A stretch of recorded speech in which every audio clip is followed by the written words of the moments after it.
that up there. All right. I think we're good. All right, so welcome back to AP Daily for AP Memetics. Hope your semester is going well. As always, I'm Ohioan organ donor from Corn State High in Ohio, and we're going to be going over Unit 11 today. All right. So what are we learning? Well, this unit is all about avant-garde and experimental memetics. But what even is an avant-garde or experimental meme? It's difficult to define what makes an experimental meme experimental, especially when most mainstream memes look like this nowadays. I don't like the way my skin feels on my body. Do you like the way your skin feels on your body? Why don't you pull it off? So the definition has to be taken subjectively. Well, we've narrowed it down to one. It has to push the boundaries of the medium that it's in. Most memes nowadays are considered ironic, but not all memes are ironic towards the medium which they are distributed on. That kind of looks like a med kit. This TikTok subverts your expectations by leading you to believe it'll be a duet with the Battle Pass guy. That shit look like a motherfucking med kit. But in actuality, it takes a darker turn.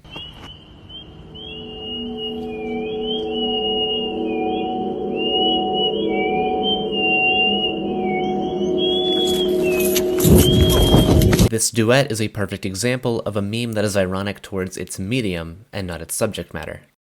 2, it has to utilize new and intriguing forms of humor. 3, it conveys thought in a very stream of consciousness way. This is similar to psychedelia or dreamlike imagery, where the intention is much more powerful than the logic or narrative.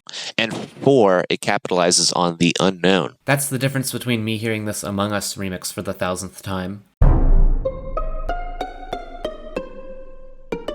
or just barely making it out.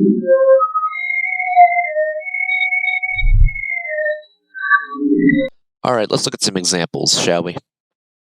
So in the world of YouTube poops, which are already extremely experimental in their own right, we have Spigotan, who's been pumping out content that's allegedly ahead of his time for so many years now. Of course, the notorious YTP Sexer, which has garnered its own small fan base in the YTP world, has been incredibly influential to so many poopers over the years. If you're not familiar with YouTube poops, I'd go back to lesson 7 in Unit 2. Either way, YouTube poops have been incredibly influential over the years, and Spigotan is a big part in that. YouTube poops have generally gone in a more narrative direction in recent years, but Spigotan has always been a very stream of consciousness and primal mind kind of guy. He doesn't focus too much on the story aspect and more on how it makes you feel emotionally. Although Spigotan's videos are subconsciously driven, you can still find a clear thought process behind them. Like, there's usually some sort of motif that repeats throughout the video. Buzz Lightyear saying bitch in YTP Sexer. Bitch! Bitch! Joe shooting the gun in YTP Summer.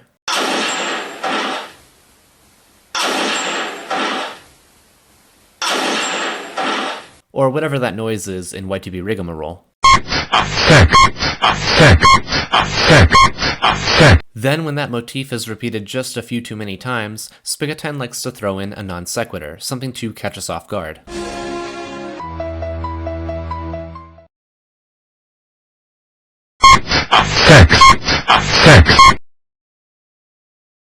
In more recent years, I'd point towards Cooper2723.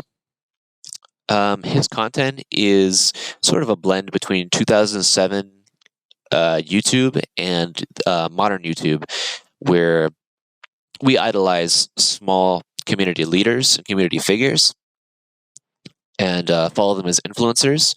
But he's bringing that to 2007 YouTube, which is a really strange combination.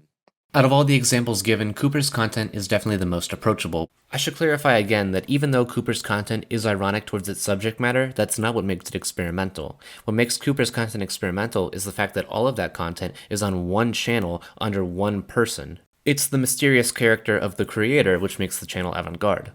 So, iFunny. I bet you didn't expect to see that on there. But iFunny is actually the platform that originated the 21st century humor memes. Again, those originated from YouTube poops. They were originally called iFunny poops, according to the extremely reliable source, knowyourmeme.com. Again, YouTube poops have that chaotic energy, and that was brought to 21st century humor with more modern meme mashups. A lot of inside jokes here, a lot of playing off your expectations of what the meme will bring. 21st century humor is like the Dillinger escape plan of memes. It's so packed to the brim, full of chaos and experimental nonsense. Diving a little deeper though, you can find motifs and non sequiturs, just like in Spigotan's work. The motif this time is contextual. It's not established within the video. Instead, they're memes that you've already seen time and time again, although this time the punchline will be much different. And of course, this was brought to the forefront of meme culture and into the mainstream after the videos from Tumad of his try not to laugh challenges. So what should we take away from all this? Well, again, the term experimental is subjective, but the memes that have been coming out of this era are exciting and fresh. I encourage you all to push the boundaries of the medium that you're in. Oh, and also...